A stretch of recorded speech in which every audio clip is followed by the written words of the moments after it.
we have our Battleground bros here with us live tonight here at Xfinity Live. Vince and David, thanks so much for joining us. You've been out there talking to these young voters, visiting college campuses. But before you went out on this tour, you dove into some research from Pew. And what did you find? What was top of mind? Well, let me tell you this. So if you were a millennial, you're 18 to 35 this year, and you're going to be voting. So for those of you who don't know, if you don't fit into that category, you're not a millennial, or you haven't aged into it yet. Nothing wrong with that. Nothing wrong with that. But yes, Mr. Boomer. So what they learned, so the Pew Research Center did a lot of research. They do a lot of political research, but they specifically looked at millennials a lot because they are coming into power. 41% of them are registered as independents, which is pretty large. It kind of mimics generations as they go along, but it continues to move up. But what's interesting is when they ask the independents where they lean in terms of certain issues, they come across as more Democratic. So this whole group, when you count the Democrats and the Democratic-leaning independents, they're the most Democratic group in history. Modern history that they found. Now, the issues that are the most important to them, David's going to talk about some of them, but the biggest one, they asked what is very important to you when you cast your vote for president. 80% of them said the economy. Not a huge surprise, but what we learned and what Pew kind of surmises from that is that our age group came into the workforce when the Great Recession was just starting. So we really got held back. There were huge groups of young people who were living at home with their parents after they graduate college.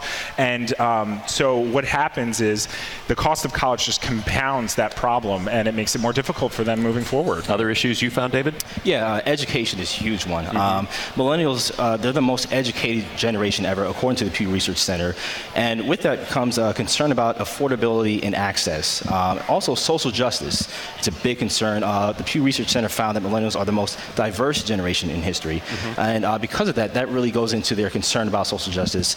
Pew Research, they found that 74% of millennials, they find the treatment of minorities a critical issue during this election season. That doesn't just include race, also the LGBTQ community, as well as immigration. So that's a huge topic. We'll be discussing it actually during the second installment of our Battleground Brothers series. We'll be going to Temple University, Vince and I, tomorrow. We'll be discussing social justice as well as climate change. And you got to watch their reports on our Facebook page. They're great. It's so innovative. It's fascinating to see what you guys come up with. Denise Stacano's in our crowd with some questions that deal with millennials. What did you find, Denise? Well, joining us now is Lawrence Moore. He's a senior at Rutgers University, and he is a Republican, which is a little rare for sometimes college students, but you are having a hard time deciding which candidate you're going for. What is your question? Well, my question is, can Mr. Trump be more presidential? I'd like to see in this debate if he can bring it in a little bit, put his policies and tell us what his initiatives are and give us real substance on what he wants to do.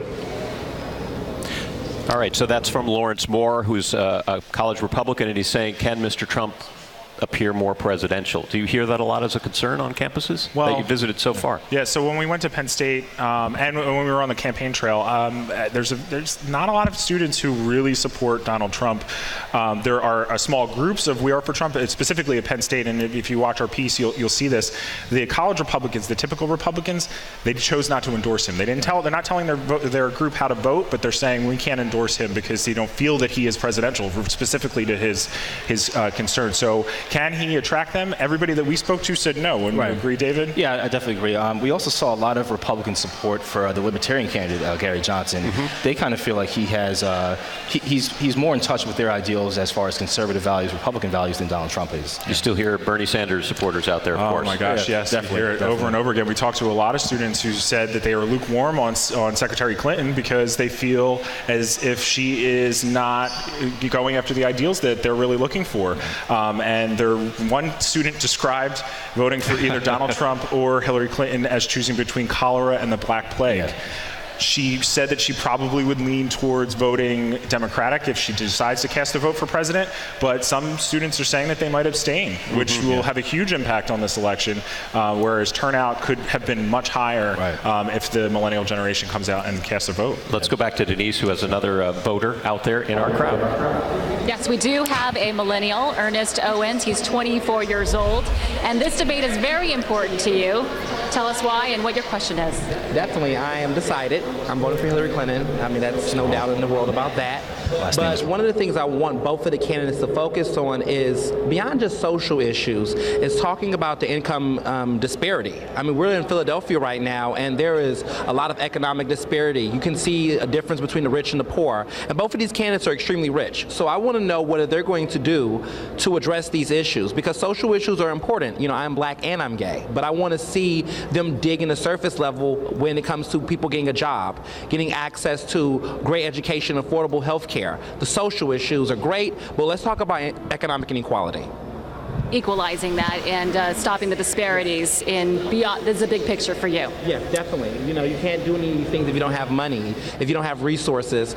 These communities, you know, are struggling because of the fact that there's no economic boost to help them. And I want to hear the presidential candidate talk about how they're going to guarantee jobs to everyday Americans. Battleground Bros? Yeah.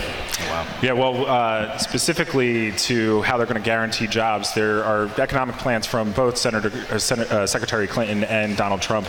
But a lot of, let's say, Secretary Clinton's, for example, one of the students that we spoke to, his name's Ramon. His parents are factory workers here in the Feltonville section of Philadelphia. He says that he feels that a lot of her economic policies are helping his parents, not necessarily himself. So I think that's something that they both have to go towards. In terms of fixing income inequality, they both have said that the minimum wage is, not where it needs to be. I think that, it's really going to be interesting to see what they come up with. Yeah, definitely. Yeah. All right, David Chang, Vince Lattanzio, our Battleground Bros.